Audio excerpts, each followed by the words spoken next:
pull up a chair, grab a warm drink, and welcome to The Explainer. Imagine we're sitting in a dimly lit, quiet tea house. The hustle of the world outside has just completely faded away, and we're about to share a pretty massive secret. Tell me this, have you ever woken up in a cold sweat or maybe laughing out loud, just staring at the ceiling wondering where on earth that dream came from? Well, you are in exactly the right place. Tonight, we're going to reverse engineer the absolute wildest, most mysterious theater in existence, the human mind at night.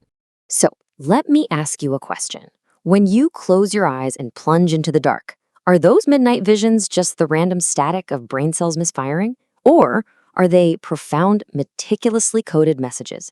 It turns out ancient philosophers and modern psychologists both stared at this exact same dark canvas, and what they found is going to completely change how you view your own sleep. To really get to the bottom of this, we need to rewind the clock. We're going to bridge a gap across time that is honestly going to make your head spin. Picture a timeline. On one side, we have the ancient Chinese philosopher Liezi from over 2 millennia ago, laying out his 6 stages of dreams. Then, way on the other side, we have the father of modern psychoanalysis, Sigmund Freud, publishing his groundbreaking work in 1899. We are talking about a massive 2 millennia gap. But what's truly mind-blowing here is that despite being separated by oceans and centuries, their underlying logic on how the dark mind works is shockingly identical. Liezi summed it up beautifully. He said, spirit meets as dream, form connects as reality. Basically, when we're awake, our physical form interacts with the world. That's our reality. But the second we close our eyes, those physical daytime defenses just drop. Freud actually called this mental regression. We stop thinking in logical, abstract concepts, and we regress into this primal, highly visual world where our spirit, or as we call it today, our unconscious, takes the wheel. Now hold that thought and picture this, because we're bringing this ancient wisdom right into our highly caffeinated modern lives. Imagine a stressed-out marketing planner. They've been grinding all day, completely exhausted from pitch anxiety, terrified of messing up a big presentation. They finally hit the pillow, thinking they're off the clock. But then, boom, they dream they're standing in a boardroom, clicking a remote, and the projector screen is totally blank. The files just won't open. Liezi called this a thought dream, a dream born directly from intense daytime focus. Over 2,000 years later, Freud called the exact same phenomenon day residues. Unresolved daytime anxieties carry their leftover energy straight into our sleep. Your brain is literally working unpaid night shifts. But here's the kicker, folks. It is not just our daily worries hijacking our dreams. Your physical flesh actually acts as a silent director for this nighttime theater. Ancient Eastern medicine figured out how internal biological imbalances are visually translated by the brain. It's like your body is talking to you in your sleep. If your liver, which is associated with the wood element, has excess energy, you might dream of being intensely angry or lost in a dense forest. A heart imbalance, the fire element, conjures dreams of smoke, flames, or even waking up laughing out loud. Spleen issues, that brings storms and ruined houses. Lung problems might make you dream of flying or strange metal objects. And the kidneys, the water element, that is when you get that terrifying dream of falling into a deep, watery abyss. Your organs are sending silent nighttime alarms, and your brain is painting them as vivid landscapes. And it's not just internal organs. External physical sensations get hijacked too. Liezi noted way back when that if you sleep with a belt or rope pressing against your waist, your dreaming mind won't just say, oh, a belt. No way. It translates that pressure into a nightmare of a snake coiling around you. Fast forward to the modern era, and French physiologist Alfred Adler proved the exact same thing. He literally placed ice on a sleeping person's feet, and sure enough, they dreamed of walking through freezing snow. The mind creates an epic narrative just to explain away a physical sensation, all so it doesn't have to wake you up. Gather around, folks, because this is where the mind gets truly devious.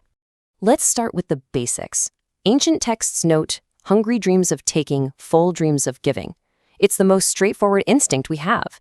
If you go to bed starving, your brain will magically conjure up a massive, lavish banquet in your sleep to satisfy that craving.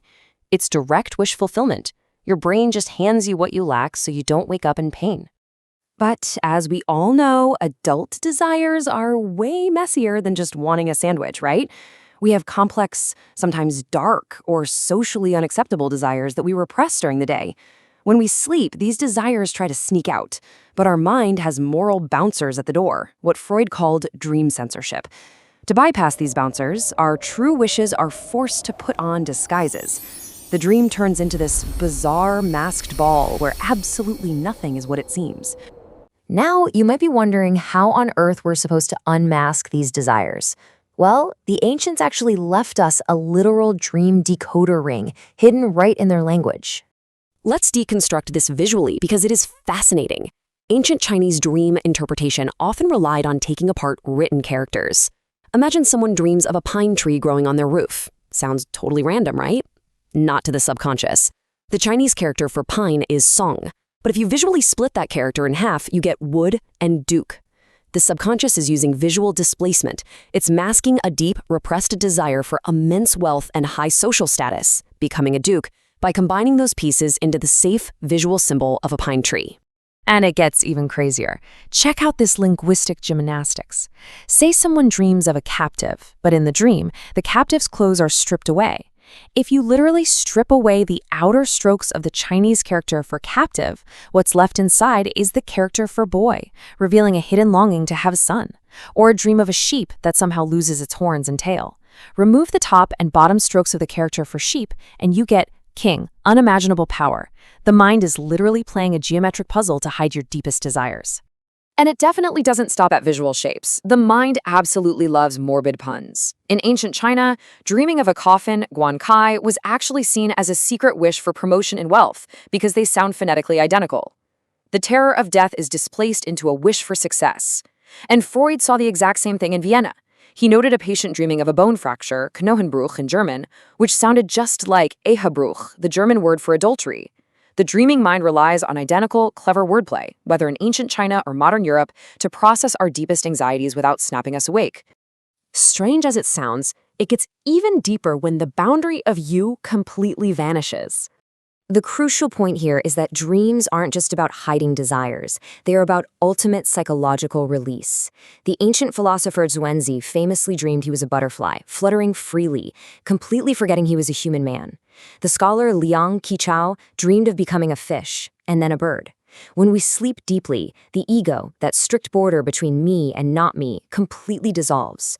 You aren't just an observer in the dream. You merge with the collective unconscious. You become the butterfly. You become the storm. It's the mind's way of finding boundless freedom. But before we wake up, our mind has one last critical job to do. The Austrian psychologist Alfred Adler proposed something really fascinating. Dreams aren't just looking backward at what happened today or in our childhood. They are future rehearsals. Our sleeping brain is actually running complex, forward-looking simulations, like a mental dress rehearsal, to prepare our emotions and build our courage for the challenges we have to face tomorrow. There's a gripping ancient Chinese tale that perfectly illustrates this psychological compensation. There was a wealthy, ruthless merchant named Yin. By day, he was rich and powerful, forcing his old servant to work to the bone. The servant's life was a waking nightmare. But by night, the servant dreamed he was a blissful king ruling over everything. And the cruel merchant Yin? Every single night, he dreamed he was a tormented slave, beaten and broken. The brain creates an extreme role reversal in the dark. For the servant, the dream provided the dignity he needed just to survive the next day. For the merchant, it was a forced emotional rehearsal of guilt and vulnerability. It's the mind desperately trying to maintain emotional balance. So, my friends, as our time in the tea house comes to a close, I want to leave you with this. The next time you wake up from a bizarre, seemingly nonsensical dream, don't just brush it off as random noise. Ask yourself, is this dark, chaotic theater actually your mind's most tender, protective rescue mechanism? Is it trying to heal you, prepare you, or maybe tell you a secret you've been hiding from yourself? Sleep well tonight, folks, and happy decoding.